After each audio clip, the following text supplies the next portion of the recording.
Welcome back. ಇದೀಗ ನಮ್ಮ ಜೊತೆ ನೇರ ಸಂಪರ್ಕದಲ್ಲಿ ಮಾನ್ಯ ಸಚಿವರು ಮತ್ತು ಶಾಸಕರಾದಂತಹ ಸತೀಶ್ ಜಾರಕಿಹೊಳಿ ಅವರು ನೇರ ಸಂಪರ್ಕದಲ್ಲಿ ಜಾಯಿನ್ ಆಗ್ತಿದ್ದಾರೆ.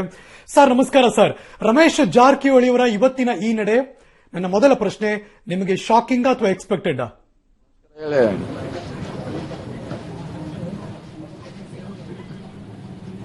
ಇಲ್ಲ, ಇದನ್ನ ನಾವು ನಿರೀಕ್ಷೆ ಮಾಡಿದ್ವಿ. ಇದನ್ನು ಹೊಸದಲ್ಲ, ಕಳೆದ ಒಂದು ವರ್ಷದಿಂದ ಇದನ್ನ ನಾವು ಕೇಳ್ತಾ ಇದ್ದೇವೆ, ನೋಡ್ತಾನೆ ಇದೀವಿ. ಸರ್, ಮಾಧ್ಯಮದವರು ಕೂಡ ಅವಾಗ ಅವರ ನಡೆಯನ್ನ ನೋಡ್ತಾ ಇರಬೇಕಾದ್ರೆ ತುಂಬಾ ಸರಿ ಇದ್ರ ಬಗ್ಗೆ ವ್ಯಕ್ತಪಡಿಸಿದಾಗ್ಲೂ ಕೂಡ ಇಲ್ಲ ಅಂತ ಅದಕ್ಕೊಂದು ಡಿಫೆಂಡ್ ಮಾಡ್ಕೊಂಡೇ ಬರ್ತಾ ಇದ್ರು. ಬಟ್ ಇವಾಗ ಈಗಾಗಲೇ ಬಿಜೆಪಿ ಅವರು ಹೇಳ್ತಿರಾಗೆ ರೈಟ್ ಟೈಮ್ ಇದು, ಇವತ್ತು ಎಲೆಕ್ಷನ್ ನ ಕೊನೆ ದಿನ, ಇಲ್ಲಿಂದ ಶುರು ಮಾಡ್ತಿದ್ದಾರೆ ಸರ್.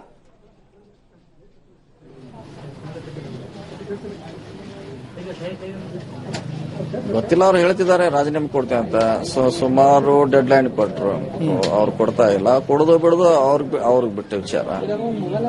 ಪ್ರತಿ ಹಂತದಲ್ಲಿ ಅವರು ಬೇಜಾರಾದಾಗ ಹೈಕಮಾಂಡ್ ಆಗಲಿ ಮತ್ತು ರಾಜ್ಯ ನಾಯಕರಾಗಲಿ ಅವರ ಮನವೊಲಿಸುವಂತ ಪ್ರಯತ್ನ ನಿರಂತರವಾಗಿ ನಡೀತಾನೆ ಇತ್ತು. ಬಟ್ ಯಾವುದಕ್ಕೂ ಅವರು ಅಂದ್ರೆ ಇನ್ನೇನ್ ಬೇಕಿತ್ತು ಸರ್ ರಮೇಶ್ ಜಾರಕಿಹೊಳಿ ಅವರಿಗೆ?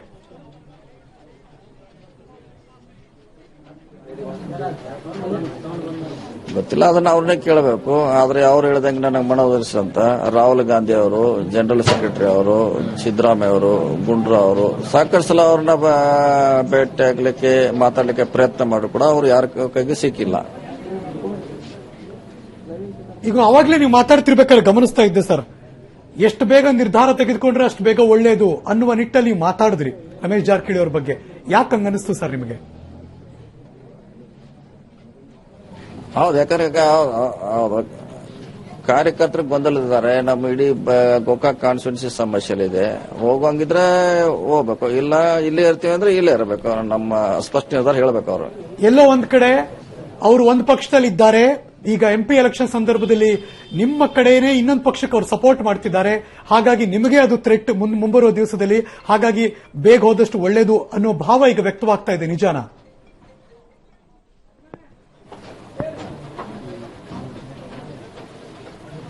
ಅಲ್ಲ, ಅವರು ಈಗಾಗಲೇ ಸಾಕಷ್ಟು ಹೇಳಿದಾರೆ, ನಾನು ಮಾನಸಿಕವಾಗಿ ಕಾಂಗ್ರೆಸ್ನಲ್ಲಿದ್ದೇನೆ, ನನ್ನ ಕಾಲು ಹೊರಗಡೆ ಇದೆ ಅಂತ. ಸಾಕ ಸರ್, ನಿಮ್ಮ ಮುಂದೆ ಮಾಧ್ಯಮ ಮುಂದೆ ಹೇಳಿದ್ದಾರೆ. ಮತ್ತೆ ಇನ್ನೇ ಅವರಿಂದ ಏನ್ ನಿರೀಕ್ಷೆ ಮಾಡ್ಲಿಕ್ಕೆ ಸಾಧ್ಯ ಇದೆ? ನಾವು ಯಾರಿಗೆ ಅನಿವಾರ್ಯ ಆಗಿತ್ತು ಸರ್ ಪಕ್ಷಕ್ಕೆ? ರಮೇಶ್ ಜಾರಕಿಹೊಳಿ ಅವರು ಅಥವಾ ರಮೇಶ್ ಜಾರಕಿಹೊಳಿ ಅವರಿಗೆ ಕಾಂಗ್ರೆಸ್ ಪಕ್ಷನ?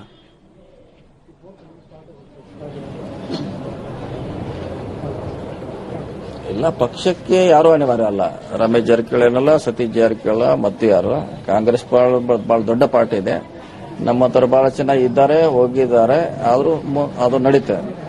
ಹೋಪ್ ನಿಮಗೂ ಕೂಡ ನೆನಪಿದೆ ಅನ್ಸುತ್ತೆ ಸರ್. ಅಫ್ಕೋರ್ಸ್ ನೆನಪಿರುತ್ತೆ.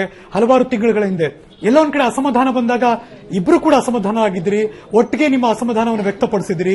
ತದನಂತರದಲ್ಲಿ ನೀವು ವಾಪಸ್ ಬಂದ್ರಿ. ಬಟ್ ಅವ್ರು ಯಾಕೋ ನಿಮ್ ಜೊತೆ ಬರುವಂತಹ ಮನಸ್ಥಿತಿಯಲ್ಲಿ ಅವ್ರಿಗೆ ಇರ್ಲಿಲ್ಲ ಅನ್ಸುತ್ತೆ. ವಾಟ್ ಮೇಕ್ಸ್ ಹಿಮ್, ಅಂದ್ರೆ ಏನ್ ಅವ್ರಿಗೆ ಟ್ರಿಗರ್ ಆಗಿದ್ದು, ಇಲ್ಲ ನಾನು ವಾಪಸ್ ಬರಲ್ಲ ಅಂತ ಸರ್? ಹಾಗಿದ್ರೆ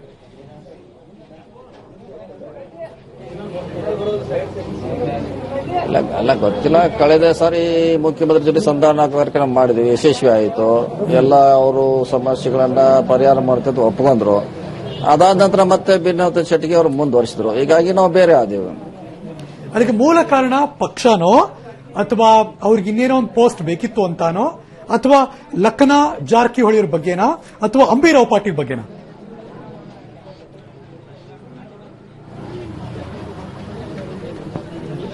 ಇಲ್ಲ, ಅಂಬಿರಾವ್ ಪಾಟೀಲ್ ಅದೊಂದು ವಿಷಯ. ಮತ್ತು ಅವರು ಬೇರೆ ಏನೋ ಅಜೆಂಡಾ ಇದೆ. ರಮೇಶ್ ಜಾರಕಿಹೊಳಿ ಅವ್ರದ್ದು ಎಲ್ಲ ಇದೆ. ಈ ಸ್ಥಳೀಯವಾಗಿ ಅಂಬಿರಾವ್ ಸಮಸ್ಯೆ ಇದೆ.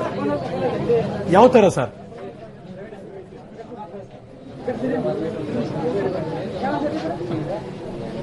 ಹೇಳಲಿಕ್ಕಾಗೋಲ್ಲ, ಕೆಲವು ಬಹಿರಂಗವಾಗಿ ಹೇಳಲಿಕ್ಕಾಗೋಲ್ಲ. ನೋಡೋಣ, ಟೈಮ್ ಬಂದಾಗ ಹೇಳ್ತೀವಿ. ಸರ್, ಎಷ್ಟು ದಶಕಗಳ ಕಾಲದ ನಿಮ್ಮ ಫ್ಯಾಮಿಲಿ ಆಗ್ಲಿ ಮತ್ತು ಅವರಾಗ್ಲಿ ರಾಜಕಾರಣದಲ್ಲಿದ್ದಾರೆ. ಯಾರೊಬ್ರು ಎಲ್ಲಿಂದನೋ ಬರ್ತಾರೆ, ಪಾಟೀಲ್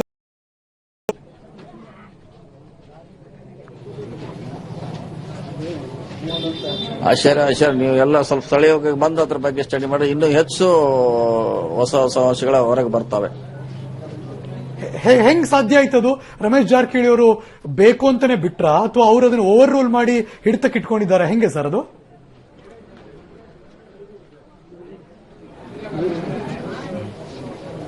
ಗೊತ್ತಿಲ್ಲ, ನೀವು ಬಂದೇ ಅವ್ರನ್ನ ಕೇಳಬೇಕು. ಪ್ಲಸ್ ಇದು ಗೋಕಾಕ್ ಕಾನ್ಸ್ಟಿಟ್ಯೂನ್ಸಿ ಸರ್ವೆ ಮಾಡಿದ್ರೆ ನಿಮಗೆ ಅದ್ರ ಬಗ್ಗೆ ನಿಜಾಂಶ ಹೊರಬೀಳ್ತದೆ.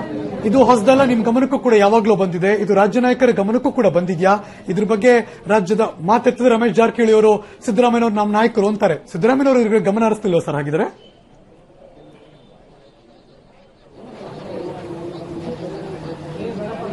ಇಲ್ಲ, ಸುಮಾರು ಜನ ಬಗೆಹರಿಸ್ತಾರೆ. ಒಂದ್ಸಾರಿ ಸಿದ್ದರಾಮಯ್ಯ ಅವ್ರ ನಾಯಕ ಅಂತಾರೆ, ಪರಮೇಶ್ವರ್ ಅಂತಾರೆ, ಒಮ್ಮೆ ಇನ್ನೊಬ್ರು ಅಂತಾರೆ, ರಮೇಶ್ ಜಾರಕಿಹೊಳಿ ಡೈಲಿ ಒಂದು ನಾಯಕರು ಚೇಂಜ್ ಮಾಡ್ತಾರೆ ಅವರು.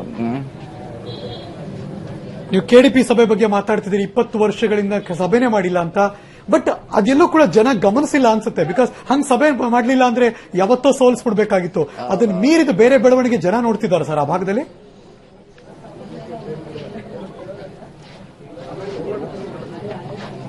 ಅದನ್ನೇ ನೀವು ಬರಕ್ ಅದನ್ನ ಎಲ್ಲ ನಾನು ಹೇಳಿ ಒಂದೇ ವರ್ಷಕ್ಕೆ ನಾ ಹೇಳಕ್ಕಾಗಲ್ಲ. ನಿಮ್ಮ ರಿಪೋರ್ಟ್ರು ನೀವೇ ಒಂದ್ಸಾರಿ ಸುತ್ತಾಡಿದ್ರೆ ಯಾಕಾಗಿಲ್ಲ, ಇವ್ರು ಹೆಂಗ ಆರಿಸಿ ಬರ್ತಿದ್ರು, ಏನ್ ಹಿನ್ನೆಲೆ ಅಂತ ಸ್ವಲ್ಪ ನಿಮ್ಗೆ ಗೊತ್ತಾಗತ್ತೆ. ಸೊ ಈಗ ಶ್ರೀರಾಮುಲು ಅವರು ಕೂಡ ಮಾತಾಡ್ತಿದ್ದಾರೆ. ರಮೇಶ್ ಜಾರಕಿಹೊಳಿ ಅಣ್ಣ ಯಾವ ನಿರ್ಧಾರ ತೆಗೆದುಕೊಂಡ್ರು ನಾವು ಜೊತೆಗಿದ್ದೀವಿ ಅಂತಿದ್ದಾರೆ. ಇದೆಲ್ಲೋ ಒಂದ್ ಕಡೆ ಹಲವಾರು ತಿಂಗಳುಗಳಿಂದ ನಡೀತಿರುವಂತಹ ತೆರೆಮರೆಯ ಕಸರತ್ತ ಸರ್ ಇದು ಹಾಗಿದ್ರೆ?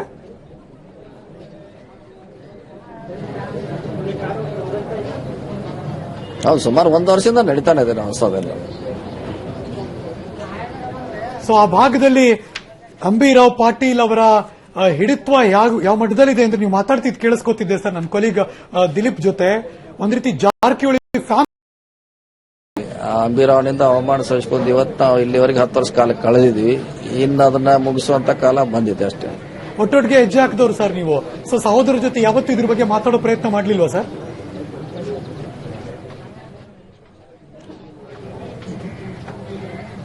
ಇಲ್ಲ, ಸಹೋದರ ಅವ್ರ ಅಂಡರ್ ಇದ್ದಾರೆ, ಅವ್ರು ಮಾತಾಡೋ ಪ್ರಶ್ನೆ ಅಲ್ಲ. ಅವ್ರ ಅಂಡರ್ನಲ್ಲೇ ಕೆಲಸ ಮಾಡಿದ್ರೆ ಅವ್ರ ಬಗ್ಗೆ ಹೇಳೋ ಪ್ರಶ್ನೆ ಅಲ್ಲ. ಹಂಗಲ್ಲ ಸರ್, ನೀವು ರಮೇಶ್ ಅವ್ರ ಜೊತೆ ಹಿಂಗಪ್ಪ ಹಿಂಗ್ ಹುಷಾರು ಆ ತರದ್ದೆಲ್ಲ ಹಿಂಗ್ ನಡೀತಾ ಇದೆ ಅಥವಾ ಅವ್ರ ಗಮನಕ್ಕೆ ತರೋದು ಈ ತರದ್ದೆಲ್ಲ ಯಾವುದೂ ಸಂದರ್ಭದಲ್ಲಿ ಮಾತಾಡ್ಲಿಲ್ವಾ ಸರ್? ಇಲ್ಲ ಇಲ್ಲ ಇಲ್ಲ ಇಲ್ಲ ಇಲ್ಲ ಒಂದ್ಸರಿ ಮಾತಾಡಿ ನೋಡಬಹುದಾಗಿತ್ತ? ಅವ್ನ ವಿರುದ್ಧ ಏನು ಕೇಳುವಂತ ಪರಿಸ್ಥಿತಿ ಇಲ್ಲ. ಹಂಗಲ್ಲ ಸರ್, ಅವ್ರು ಬಿಟ್ಟು ಬೇರೆಯವ್ರ ಕೇಳ್ತಾರೆ, ಅವ್ರ ವಿರುದ್ಧ ಏನು ಕೇಳಲ್ಲ. ಅಲ್ಲ ಹಂಗ ಸರ್, ಎಷ್ಟೋ ಸರಿ ಅವರು ಬಾಂಬೆಗೆ ಹೋದಾಗ್ಲೂ ಕೂಡ ಮುಗಿಸ್ಕೊಂಡು ಅವ್ರ ಮಾತು ಕೇಳಲ್ಲ. ಎಲ್ಲೋ ಒಂದ್ಸರಿ ಸತೀಶ್ ಜಾರಕಿಹೊಳಿ ಅವ್ರ ನಡೆ ನೋಡೋಣ, ಒಟ್ಟಿಗೆ ಮಾತಾಡಿ ಹೇಳ್ತೀವಿ ಅಂತಿರ್ತಾರೆ. ಸೊ ಹಾಗಾಗಿ ಇದ್ರ ಬಗ್ಗೆ ಎಲ್ಲೋ ನಿಮ್ಮಿಬ್ಬರ ನಡುವೆ ಚರ್ಚೆಗೆ ಬರಲೇ ಇಲ್ವಾ ವಿಷಯ?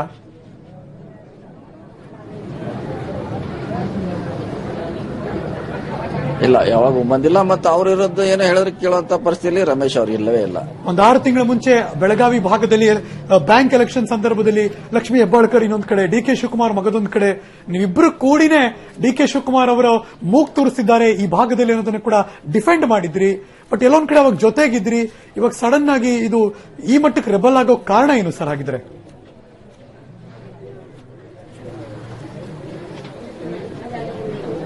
ಅಲ್ಲ, ಅವರು ಪಕ್ಷದಲ್ಲಿ ಉಳಿದ್ರೆ ಅವ್ರ ಜೊತೆ ನಾವಿರ್ತೀವಿ. ನಾವು ರೆಬೆಲ್ ಅಲ್ಲ. ರೆಬೆಲ್ ಆಗೋದು ರಮೇಶ್ ಜಾರಕಿಹೊಳಿ ಅವರು. ಕಾಂಗ್ರೆಸ್ ಪಕ್ಷದಲ್ಲಿ ಇದ್ರೆ ನಾವು ಅವ್ರ ಸಪೋರ್ಟ್ ಮಾಡೇ ಮಾಡ್ತೀವಿ ಇವತ್ತಿಗೂ. ಎಲ್ಲೊಂದ್ ಕಡೆ ಅವ್ರು ಬೇರೆ ಕಡೆ ಹೋಗ್ತಿದ್ದಾರೆ ಅಂದಾಗ ಯಾವಾಗ್ಲೂ ಅವ್ರನ್ನ ವಾಪಸ್ ಕರೆತರೋ ಪ್ರಯತ್ನ ಆಗ್ಲಿ ಅಥವಾ ಸಮಜಾಯಿಷಿ ಮಾಡೋ ಪ್ರಯತ್ನ, ಮನವೊಲಿಸೋ ಪ್ರಯತ್ನ ನಿಮ್ಮಿಂದ ಆಗಿಲ್ವಾ ಸರ್?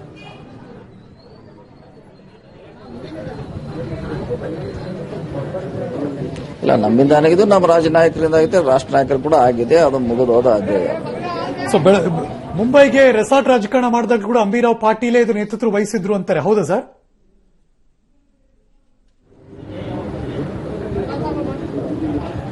ಯಾವ್ದು ನಿಜ, ಮುಂಬೈಯಲ್ಲಿ ಕೂಡ ಅವರೇ ಇದ್ರು. ಸೊ ಹಾಗಿದ್ರೆ ರಮೇಶ್ ಜಾರಕಿಹೊಳಿ ಅವರು ಇದುವರೆಗೆ ಏನ್ ನಿರ್ಧಾರ ತೆಗೆದುಕೊಂಡಿದ್ದಾರೆ, ಏನ್ ಮಾತಾಡಿದ್ದಾರೆ, ಇವ್ಯಾವುದು ಕೂಡ ಅವರದ್ದಲ್ಲ. ಅವ್ರನ್ನ ಕಂಪ್ಲೀಟ್ ಕಂಟ್ರೋಲ್ ಮಾಡ್ತಿರೋದು ಅಂಬಿರಾವ್ ಪಾಟೀಲ್ ಅಂತಾನ ನಿಮ್ಮ ಅರ್ಥ?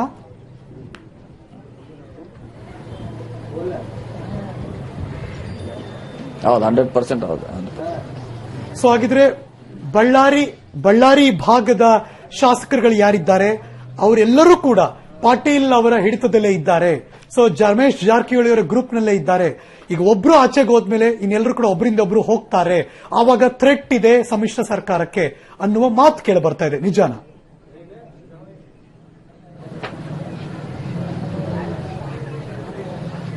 ಇಲ್ಲ, ಇವರು ಪ್ರಯತ್ನ ಮಾಡ್ತಾನೆ ಇರ್ತಾರೆ ಸರ್ಕಾರ ಡಿಸ್ಟರ್ಬ್ ಮಾಡ್ಲಿಕ್ಕೆ. ಆದ್ರೆ ಯಾವ ರೀತಿಯಿಂದ ನಾವು ಸರ್ಕಾರನ ಉಳಿಸ್ಕೋತೀವಿ ಅಟ್ ಕೆಪಾಸಿಟಿ ಎರಡು ಪಕ್ಷಕ್ಕಿದೆ.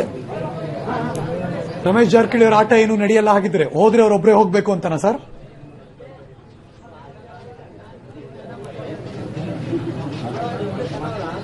ಇಲ್ಲ ಆತರ ಗೊತ್ತಿಲ್ಲ ಯಾರು ಹೋಗ್ತಾರೆ ಎಷ್ಟು ಮಂದಿ ಹೋಗ್ತಾರ. ಅವ್ರು ನಮ್ಮ ಡ್ಯೂಟಿ ಇದೆ ಪಕ್ಷ, ನಾವು ನಮ್ಮ ಪಕ್ಷ ಉಳಿಸ್ಕೊಳ್ಬೇಕು, ನಾವು ಪ್ರಯತ್ನ ಮಾಡ್ತೀವಿ. ಈ ತರದ ಏನೇ ಪ್ರಾಬ್ಲಮ್ ಬಂದಾಗ್ಲೂ ಕೂಡ ಟ್ರಬಲ್ ಶೂಟರ್ ಅಂದ್ರೆ ಡಿ.ಕೆ. ಶಿವಕುಮಾರ್ ಅವರು ಎಂಟ್ರಿ ಕೊಟ್ಟೆ ಕೊಡ್ತಾರೆ ಯಾವಾಗ್ಲೂ. ಈಗ ನಿಮ್ಮ ಮತ್ತು ಅವರ ನಡುವೆ ಅಂದ್ರೆ ಡಿ.ಕೆ. ಶಿವಕುಮಾರ್ ನಡುವೆ ಎಲ್ಲವೂ ಸಮನ್ವಯತೆ ಇದೆಯಾ ಸರ್? ಈಗ ಏನು ಪ್ರಾಬ್ಲಮ್ ಇಲ್ವಾ?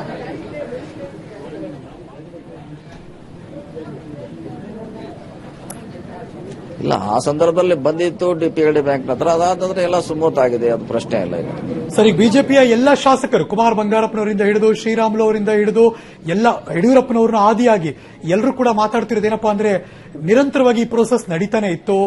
ಈಗ ಅದು ಇನ್ನೂ ಹೆಚ್ಚಾಗುತ್ತೆ ಚುನಾವಣೆ ಮುಗಿದ ಮೇಲೆ. ಮೇ 23 ಆದ್ಮೇಲೆ ಕಾದು ನೋಡಿ ಅಂತಿದ್ದಾರೆ ಸರ್. ಇದು ನಿಮ್ಮ ಪಕ್ಷಕ್ಕೆ ಅಂದ್ರೆ ಮೈತ್ರಿ ಪಕ್ಷಕ್ಕೆ ಭಯನಾ ಅಥವಾ ಇದೇನು ಮಾಡ್ಕೊಳಕ್ಕಾಗಲ್ಲ ಅನ್ನುವ ಕಾನ್ಫಿಡೆನ್ಸ್ ನಿಮಗೆ?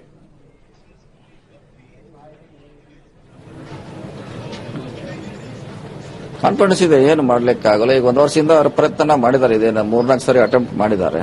ಸೊ ನಮ್ಮ ಪಕ್ಷ ಅದನ್ನು ನಿಭಾಯಿಸುವಂತ ಶಕ್ತಿ ಇದೆ. ಎಲ್ಲೋ ಒಂದ್ ಕಡೆ ರಮೇಶ್ ಜಾರಕಿಹೊಳಿ ಹೋಗ್ಲಪ್ಪ ಆಮೇಲೆ ನಾವು ನೋಡೋಣ ಅಂತ ಬೇರೆಯವ್ರು ಕಾಯ್ತಿರ್ಬೋದಲ್ವಾ ಸರ್?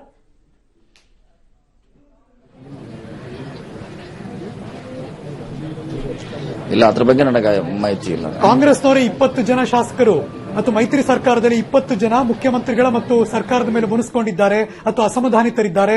ಅವರೆಲ್ಲರೂ ಕೂಡ ಈಗ ಬಿಜೆಪಿಗೆ ಬರ್ತಾರೆ ಅನ್ನೋ ಮಾತನ್ನ ಸ್ವತಃ ಬಿಜೆಪಿ ರಾಜ್ಯಾಧ್ಯಕ್ಷರು ಮಾತಾಡ್ತಾರೆ. ಇದಕ್ಕೆ ನಿಮ್ಮ ಪ್ರತಿಕ್ರಿಯೆ?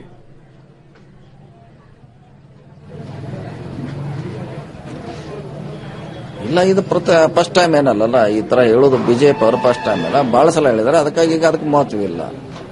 ಸೊ ಯಾರ್ಯಾರು ಹೋಗ್ತಾರೆ ಅಂತ ಒಂದು ಐಡಿಯಾ ನಿಮಗೂ ಇದೆ ಸರ್? ಹಾಗಿದ್ರೆ ಅವ್ರ ಜೊತೆ ನೀವು ಸಂಪರ್ಕದಲ್ಲಿದ್ದೀರಿ?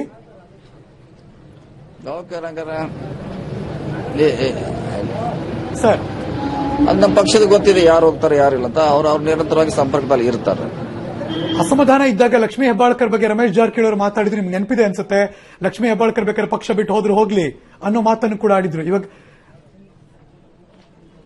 ಲಕ್ಷ್ಮೀ ಹೆಬ್ಬಾಳ್ಕರ್ ಅವರು ಇವತ್ತು ಮಾತಾಡಿದ್ದಾರೆ, ರಮೇಶ್ ಜಾರಕಿಹೊಳಿ ಅವರು ಪಕ್ಷ ಬಿಟ್ಟು ಹೋದ್ರೆ ಹೋಗ್ಲಿ ಅಂತ ಮಾತಾಡಿದ್ದಾರೆ. ಸೊ ಅದು ಯಾವುದು ಕೂಡ ಪಕ್ಷಕ್ಕೆ ಎಫೆಕ್ಟ್ ಆಗಲ್ಲ ಆಗಿದ್ರೆ?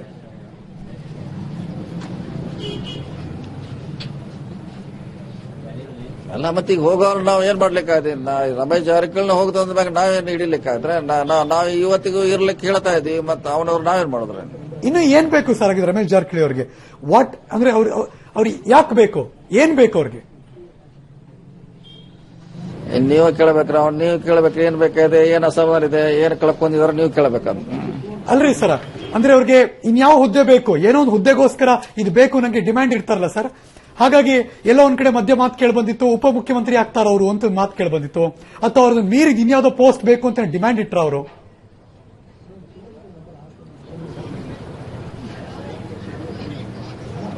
ಇಲ್ಲ, ಆತರ ಯಾವುದೇ ಇವರಿಗೆ ಪಕ್ಷ ಬಂದು ಅವ್ರ ಡಿಮಾಂಡ್ ಇಲ್ಲವೇ ಇಲ್ಲ. ರಾಹುಲ್ ಗಾಂಧಿ ಅವರು ಮೀಟ್ ಮಾಡಿದಾಗ ಏನಾದ್ರು ಹೇಳಿದ್ರು ಸರ್, ಇಂಥದ್ದೇ ಬೇಕು ನಂಗೆ, ಹಂಗಿದ್ರೆ ಮಾತ್ರ ಪಕ್ಷದಲ್ಲಿ ಇರ್ತೀನಿ, ಇಲ್ಲ ಬಿಡ್ತೀನಿ ನಾನು?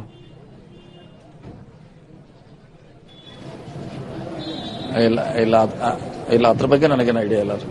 ಸೊ ಯಾವುದೇ ಅಹವಾಲು ಇಟ್ಟರು ಕೂಡ ರಮೇಶ್ ಜಾರಕಿಹೊಳಿ ಇದುವರೆಗೆ ಕಾಂಗ್ರೆಸ್ ಪಕ್ಷ ಪೂರೈಸಿದೆ ಆಗಿದ್ರೆ, ಹೈಕಮಾಂಡ್ ಇಂದ ಹಿಡಿದು ಅಂದ್ರೆ ರಾಹುಲ್ ಗಾಂಧಿ ಅವರಿಂದ ಹಿಡಿದು ರಾಜ್ಯ ನಾಯಕರ ತನಕ.